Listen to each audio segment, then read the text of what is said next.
I was so amped up to get this thing in the shop. It's like I had blinders on, you know? I was just looking at it for what I saw as potential. Once I got in the shop, I realized there was just so much ugly, I didn't know how to handle it. I never really had the opportunity to stand back and look at it that much. It was always under that carport. Once we got it outside in the open, you could stand back and look at it, and I don't know, it really doesn't have a good line. I loved the way that the taillights in the rear section looked, but that's because it was in a carport and you couldn't stand back and look at it. In my opinion, the big sore spot in the whole car is the rear of the roof. The longer I looked at it, I really started second guessing myself. Like maybe this wasn't the car at all to start with. I've never dealt with a roof that has this ugly hump in the back. So I'm gonna take the whole skin right off of the top of the roof. I'm gonna come in right about here, and the roof attaches probably about that far above the drip rail, and I know I'm gonna shave the drip rails. So I'm gonna take this whole roof cap right off, kind of like this. You can see it's got this little shape that's stamped in it, and that's where it all went wrong, in my opinion. This was good, and then something grew out of the back of the car. I'm gonna cut it right at that line, because it's not gonna have that anymore. You can see it's almost like the engineers in the factory were setting it up for a chop. I'm just gonna start by chopping the heck out of it. No plan.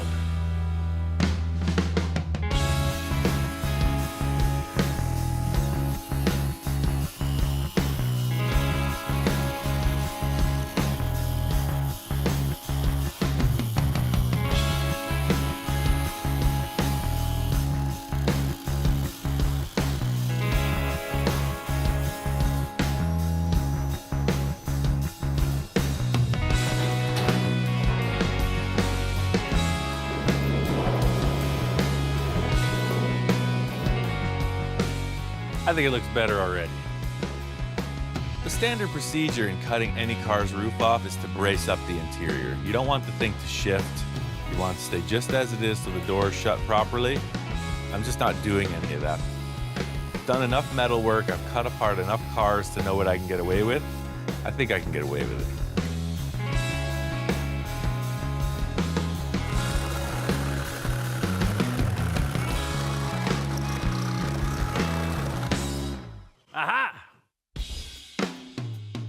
Cutting off the top was the right call. Now I just got to figure out the roof line. My friend Tom is a graphic artist. He's done a lot of work for me in the past with t-shirts and other designs.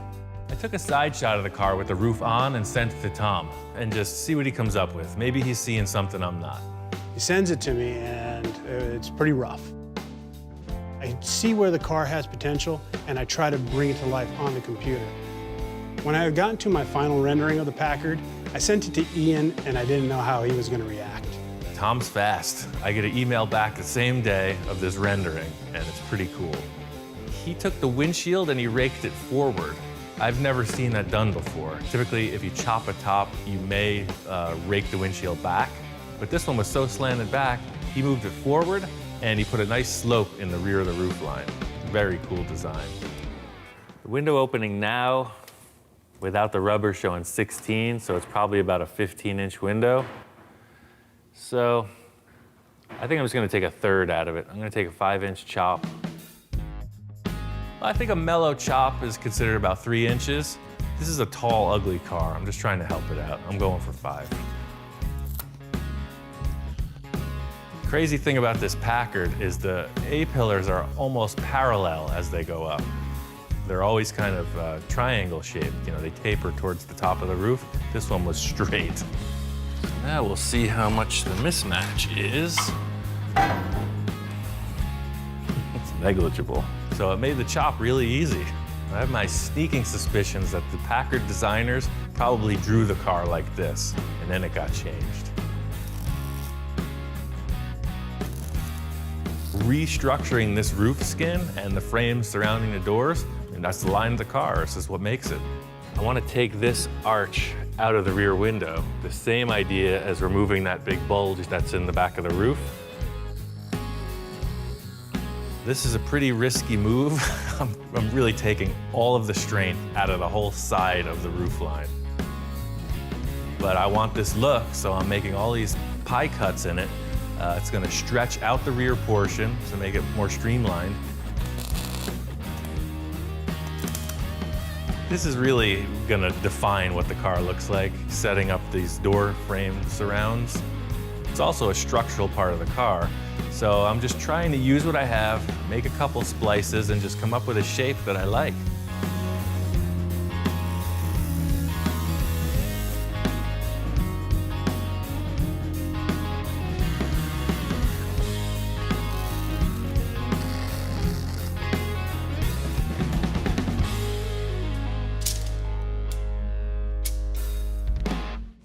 Here's my special envisioning tool. Ah, yes, the cardboard envisioning tool. It's something that you don't see a lot, but everybody's got one. Just hold it up and look through. The whole idea with this envisioning tool, it's like blinders on a horse, right? You just see what you need to and carry on.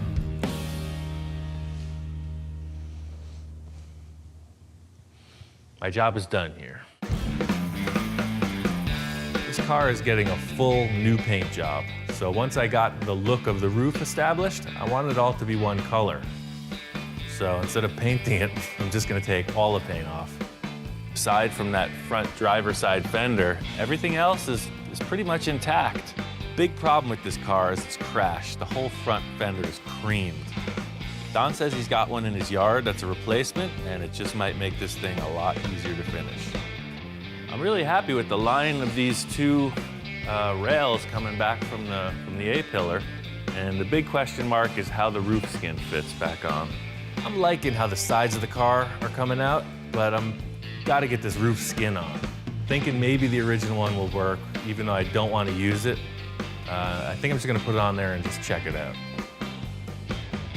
Once I got it back on in place, it seems like it'll fit, but it's still got issues. You know, it was designed with this big bulge in the rear, and I'm trying to get away from that. Don came over to look at the car because I think he's kind of sitting there being a naysayer.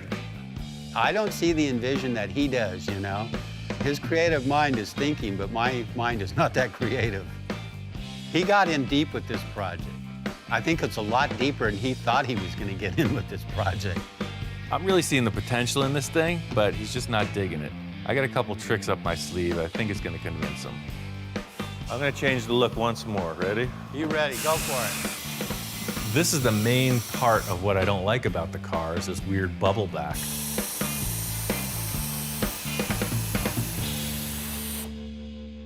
Help me bring this up onto the windshield, and let's see how it's working there. That is freaking gangster, nice man. Right there. He's changed the body lines on that top so much. It looks like a Merc. The way the top has cut it now and laid that window back, it's just looking way cool.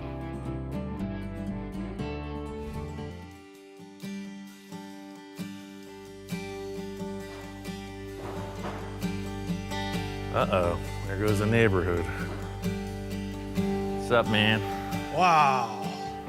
Got a car. This is the Packard, huh? Yeah, it wasn't like that 4 days ago, remember? So being excited about seeing this Packard underway, I gave Ian a call and I said, hey, I gotta come down. I gotta take a look at this thing. Being that I barely sent the artwork to Ian just a matter of days ago, I'm blown away at how much he's accomplished. I think Tom's really stoked. The roofline matches his drawing, I mean, almost to the T. So, I mean, what do you think? I dig it. It almost makes you wonder why it wasn't built this way to begin with. You know, that's something I've been saying all along. It's very cool to see another artist take my artwork and make it even better. And just putting it on the ground and chopping the top, he loves it. Now that I see it here in person, I like it as a four-door. Do you like my lowering kit so far? What'd you do? Well, I lowered it, right? Isn't that how you do it? Yeah, you just took the wheels off? That's about it. That's one way to get it down. Yeah. So it won't be this low, obviously. I'll have to figure out what to do with the springs. I'm thinking about just torching the springs and putting some blocks in the back. Yeah. So we'll see. If this thing runs, then you're kind of ready to go. We'll make the brakes work and hopefully it starts up. Don has been pretty good about that. He's pretty mechanically minded and he says it runs. He had it running a few years ago, so. Okay, good. Be the coolest family on the boulevard, I tell you what. He really wanted a big old chop top lead sled. He's got it. I stopped on these roof panels. My next step is to throw them on the English wheel and get these guys tacked in. I got a way of doing things by myself, but hey, there's another body in the room. Get to work. To be able to work with Ian today is a real special treat. This is a really complex thing, creating a big roof for a chop top car. The whole thing is establishing this nice roof line. I want to minimize the amount of body filler in the end. So it's really just like push it, hold it into position, and tack weld it so it stays. You know, it's the stuff you read about in magazines. So I stuck them in the car and had them hold up the sheet metal. I would have to come up with a bunch of weird contraptions to hold it in place. Here he is doing it. He was pretty excited.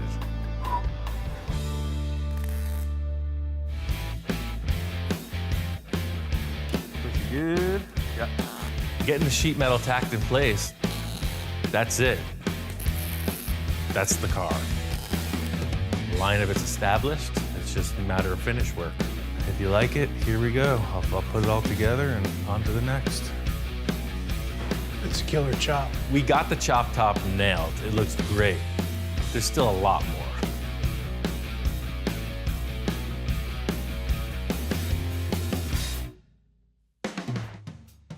One of the defining factors on getting this project was that Don says it's mechanically sound, you know, it's a runner. I gotta get some electricity and some fuel to this and be sure that it's gonna go down the road.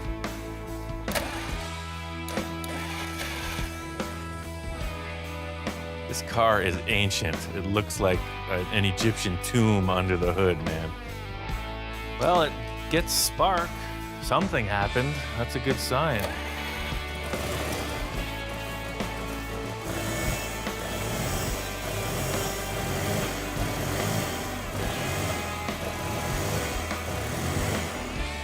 So I'm pretty surprised that this thing fired up like it did.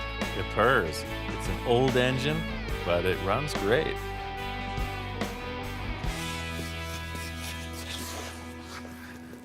We gotta pick up the dust somehow. So this roof is bondoed out for 3 full days. I got just a little over 2 gallons of Bondo on it.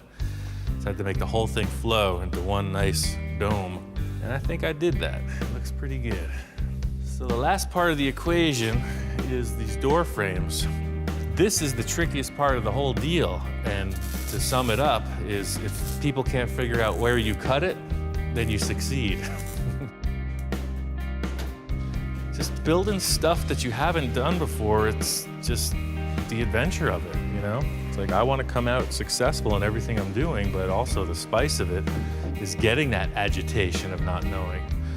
I was so bummed out when I started this project. I can't put in words how disappointed I was at the selection I had made. But I think this thing's gonna be all right. I'm looking to get a 4-inch drop out of it, easy.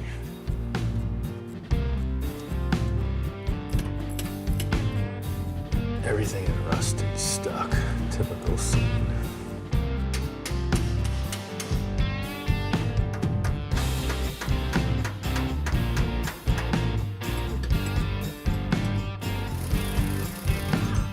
I always hate this part of the job. In case you're wondering how my nose got so rearranged, doing exactly this.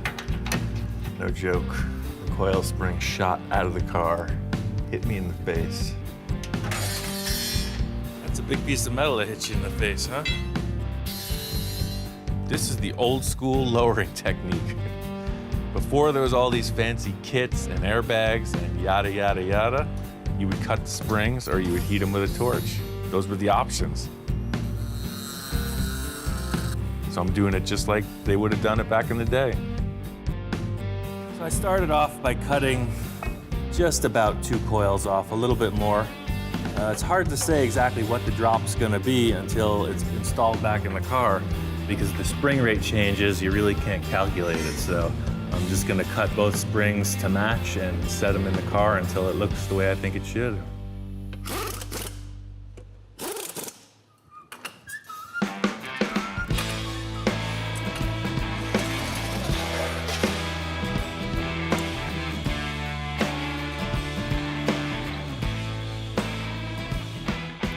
That's what I'm talking about. It makes all the difference. It's a pretty serious family car, that's for sure.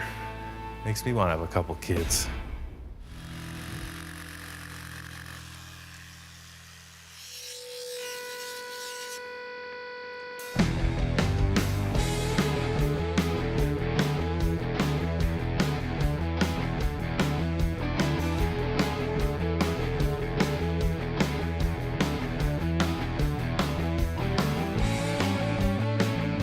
This thing's pretty much wrapped. I'm excited to see Tom's reaction when he sees it.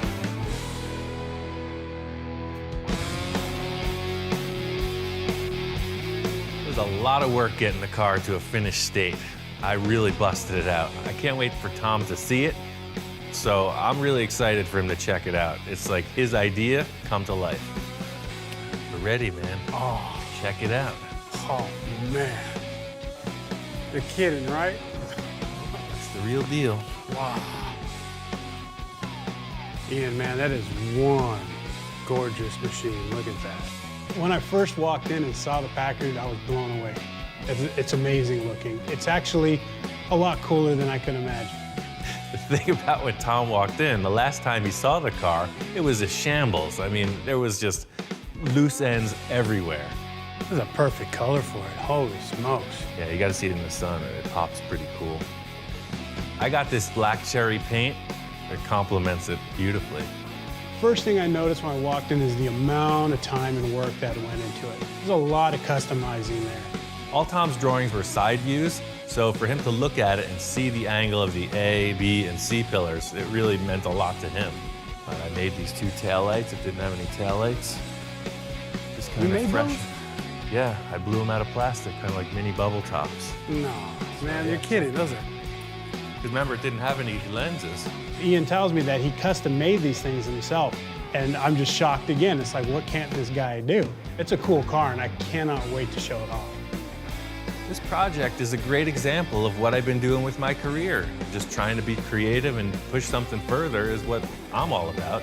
Just trying to discover new ideas. Keep the people happy, give them what they want, on to the next.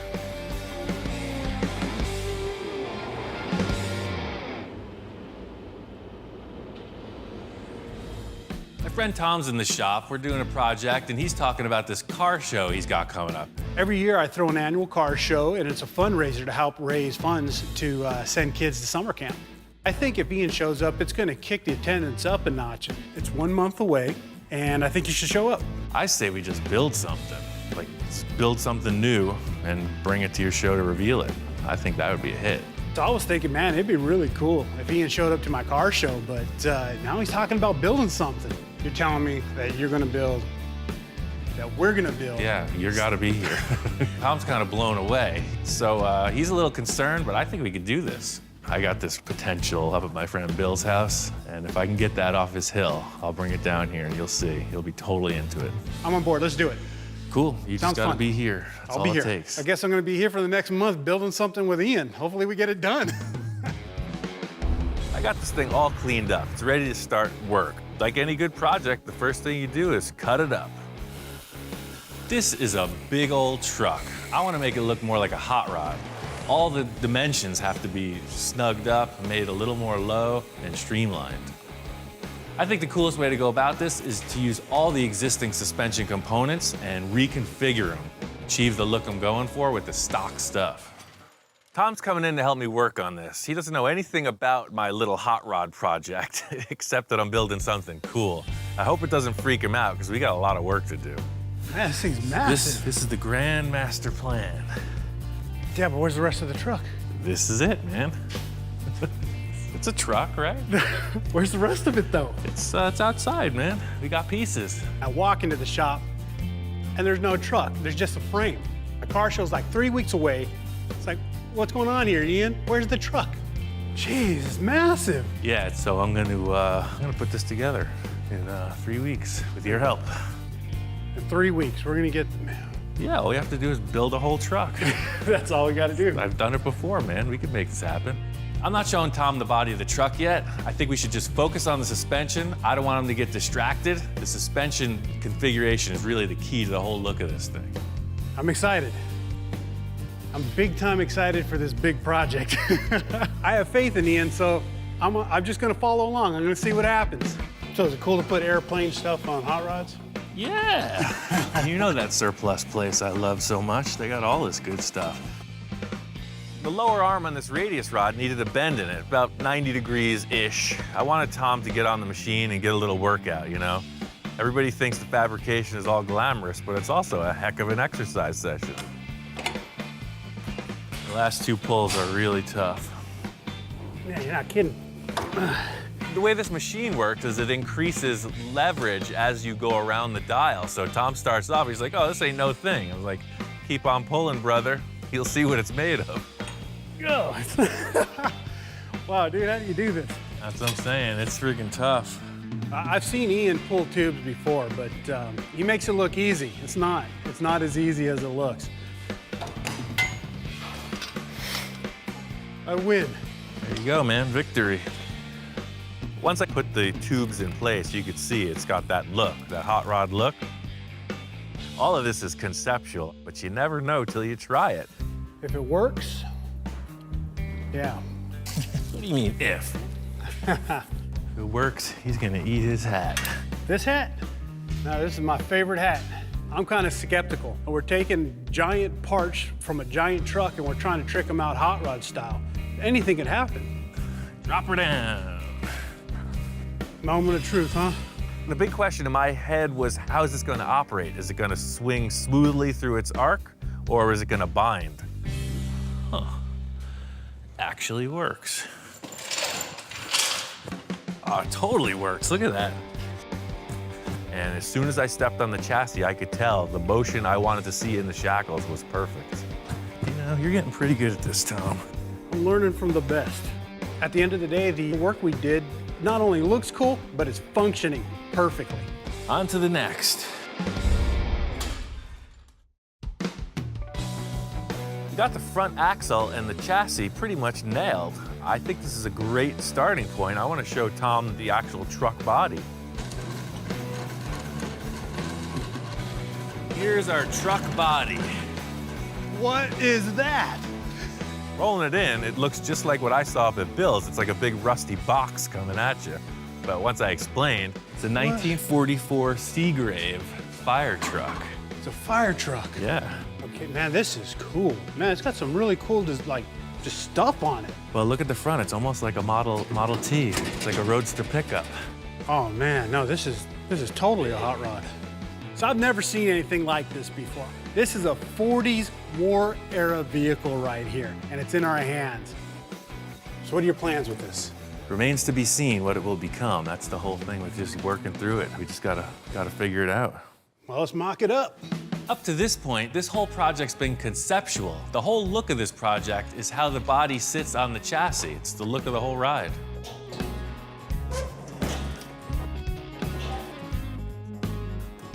So getting it in place, I could tell right away, and Tom agreed, this thing is way too tall. Look how freaking massive this body is. Yeah, it looks kind of goofy up tall like that. It is, it's way too tall. My initial thought was this was gonna be kind of a highboy style, real old school look on top of the frame rails. As soon as it was in place, I could tell it was not gonna be okay. Now you're talking hot rod. That's perfect. What do you think about that, Captain? Is that gonna work? Yeah, man, now it's looking like a hot rod. The thing with getting the body in place is now we can kind of mock up what the wheelbase is gonna be. So in order to do that, we got the engine in place. It's a 454, it's a big block Chevy out of an old 1-ton dually I had. It's a great running powertrain. After that, we mocked up the bedsides. I knew right off the bat that these bedsides were way too long. I had my own vision of what this was gonna be. I also brought Tom on board because I wanted to see what his vision was gonna be. Groovy. I think we're onto something, man. What do you think? I don't know, man. It's It's too long, it's too boxy. Something's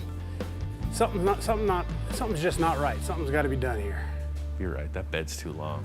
Look, this comes apart right here. So we could ditch this upright, make a new one, and just cut it somewhere in here and hide it with the tire, hide the seam with the tire. Wait till you see how tall these tires are. Whoa, man, look at those. That's a tire. Yeah. Wow. These are the biggest tires I could find available for the street. They're off of a cement truck. They're just massive, heavy-duty semi-truck tires. I think we nailed the wheelbase, but I think it's time now for some conceptual sketches. Moving around all these parts is starting to get to me. It's heavy.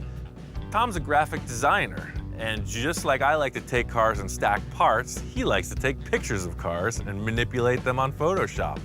At this point, we're still in the theory and design of the rear bed.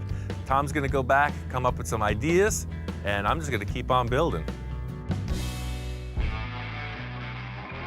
So Tom and I figured out the wheelbase on this. It actually looks pretty short in comparison to the original frame. The thing is making it strong enough to hold this massive rear axle in place. You can see this is no lightweight setup. I got a bunch of motorhome front suspension parts from Bill when I was up there. The front end of this big diesel pusher motorhome had an airbag suspension, and these were the components that held the axle in place. The cool thing is I want to take the front suspension parts and convert them to the rear suspension. In looking at this kit, I can tell it's not going to work for the ride height that I'm choosing. I think that if I flip over some of the components, turn it upside down, and reattach it, and do some other formulating, it just might work. Just like the front suspension, I gotta do a bunch of welding just to see if this thing works. The whole concept with the rear suspension on this truck is slammed, super low. It's gonna have airbag suspension, so the frame needs to be really modified. My plan for this is to build like a miniature tube chassis just on the back. I got 2-inch round tube, 1/8 wall, DOM, super strong stuff. So I'm gonna create a shape that goes up over the axle, back around and reattaches to the chassis. Bottom line with this design is that I'm gonna have to cut the frame right off. This whole chassis design is really high-tech stuff. I'm kind of doing a little behind-the-scenes action before Tom gets back. He doesn't need to know about this. It's all my brain work. When he comes back, it's gonna lift up, be ready to roll. Hey, hey. Ah. Wow, man, look at that cage. Well, I was really surprised when I came in and saw the airbag setup all done. Ian grabbed the air hose and fed some air to those airbags, and up it went, and he released it, and down it went, and it looked good raised up, and it looked even cooler let loose. Yeah, I really like the way it's sitting, nice and low for something this size. I'm all charged up about my engineering and chassis design, and Tom comes in and he's all charged up about his artistic interpretation. So check this out. That's freaking cool, man. Did a little bit of photo chopping and Yeah, our rendering. I like it. I was thinking like, you know, flat black or something, but you're talking about a fire truck. Well, yeah, well, it is a fire truck. Might as well get it. keep that coolness about it. Sure. This fire truck's from 1944, and you know, it's taken decades to build that paint job that's right there. And so I didn't want to mess with that. It looks cool the way it is.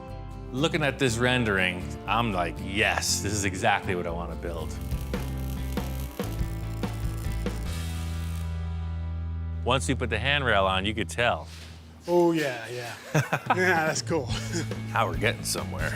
You were dead on about the amount we needed to take out of the back to make it look good. This is gonna be cool, man. Yeah. Real cool. The back piece of the bed has all the characteristics that tell the story of it being a fire truck. So without it, it's not a fire truck anymore. This was a big step to get accomplished, but there's still something I'm not sure about. It's subtle, but in the end, it makes a big difference. The good news is, with all that past us, I got all this structure in. You can see there's gonna be a deck here. You could sit or stand. This is all 1-inch square tube. It's pretty thick, it's 13 gauge wall. So even my big oaf of a self can move around pretty easily on it without even having any wood. I'm going real simple on the interior here. It's gonna be wooden floors, just like a lot of the old cars. cut some plywood, screw it down to the frame, and put a surface on it.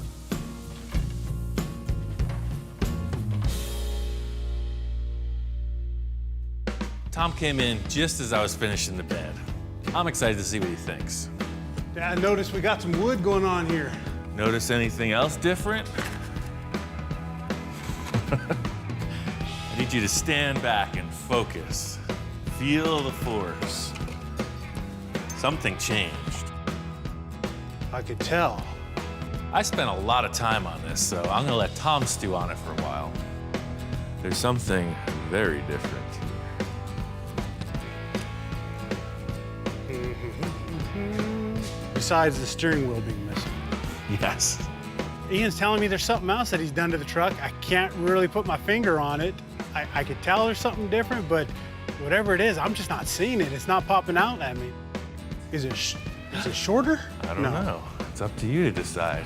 I decided I had enough fun at Tom's expense, so I'm gonna tell him what went down. Remember how much we dug the bed coming in raked? Yeah. I made them straight. I took the rake out of it. Yeah. I just relaxed the angle, and now you can see the bed is almost parallel with the door top. It's done so well. You did such a good job that I couldn't even notice. It looks like this is how it's supposed to be, so. Well, there you go. Good job. The first thing we did was set up the grill with a level across it, just to get a ballpark estimate of how much this thing has to be sectioned. 9.5 inches.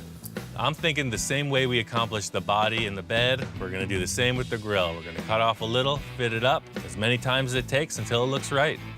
Well, let's shorten up the inside, and then we'll just cut the bottom off of this. I got plenty other stuff to do. I'm handing off the cutting wheel to Tom. Let him get dirty. Ian puts that job in my hands, and I don't know, I'm partly excited. At the same time, I'm partly scared. Ian has, without a doubt, given me one of the most important pieces to work on. And yeah, if I mess it up, well, he only has one person to blame. Hey, Tom, don't mess that up, all right? Yeah, You know, I'm cutting up an old school grill that's really cool looking, and you know, that's a little bit of a challenge. It's kind of tricky.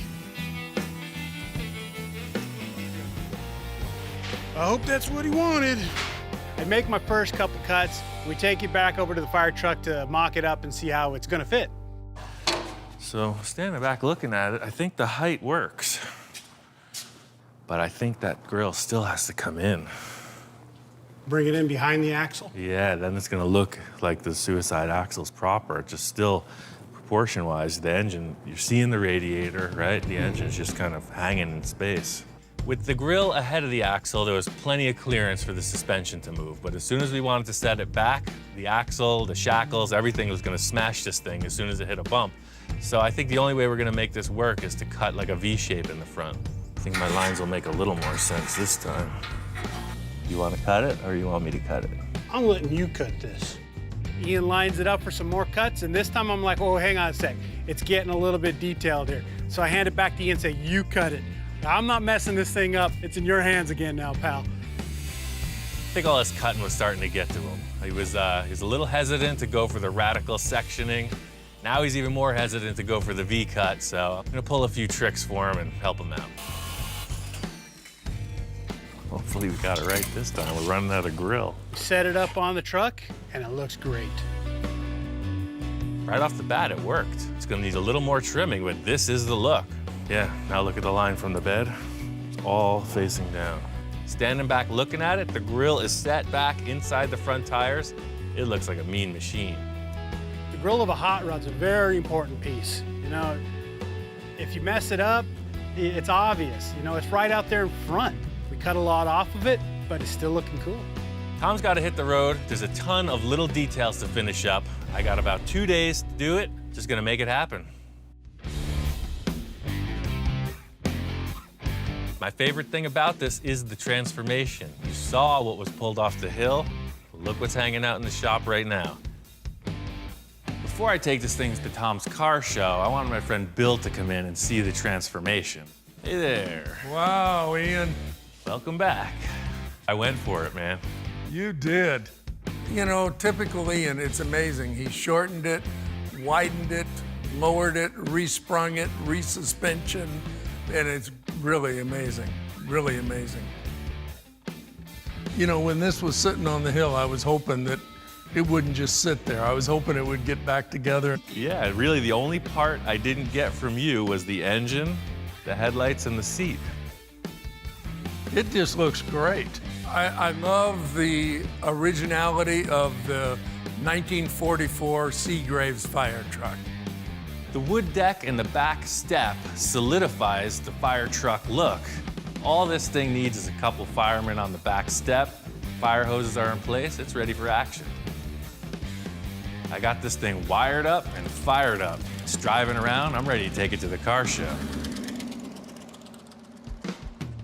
Today, we're here at the CLA 4th Annual Spring Car Show and Fundraiser.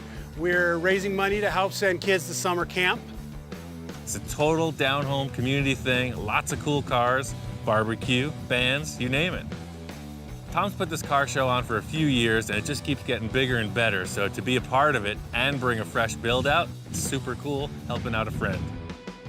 Tom hadn't seen this thing in a few days, so when I pulled up this morning, he was really excited to check it out. Oh man, I was blown away. It turned out awesome, man. Well, this thing seems to be a crowd pleaser. People are digging this hot rod fire truck. They're loving everything about it. I came out here specifically to see this car. What I like about it is he's not afraid to go with something big and bodacious. When people actually see it in person and get to see the tactile feel and see it roll down the street, but you can't help but to look at it and go, damn, that's awesome. I just think the man's an artist. Just the total coolness of the whole deal. I was pretty blown away. You know, every time I've worked with Ian, I bring something to the table, but I take something home too. I either learn something when it comes to how to build or artistically. It helps me grow as a hot rodder and a car builder myself. Building a truck of this proportion is pretty massive undertaking, especially in the time frame, but just like working out, you know, we got through this. It's on to the next, bigger and better. Custom Garage!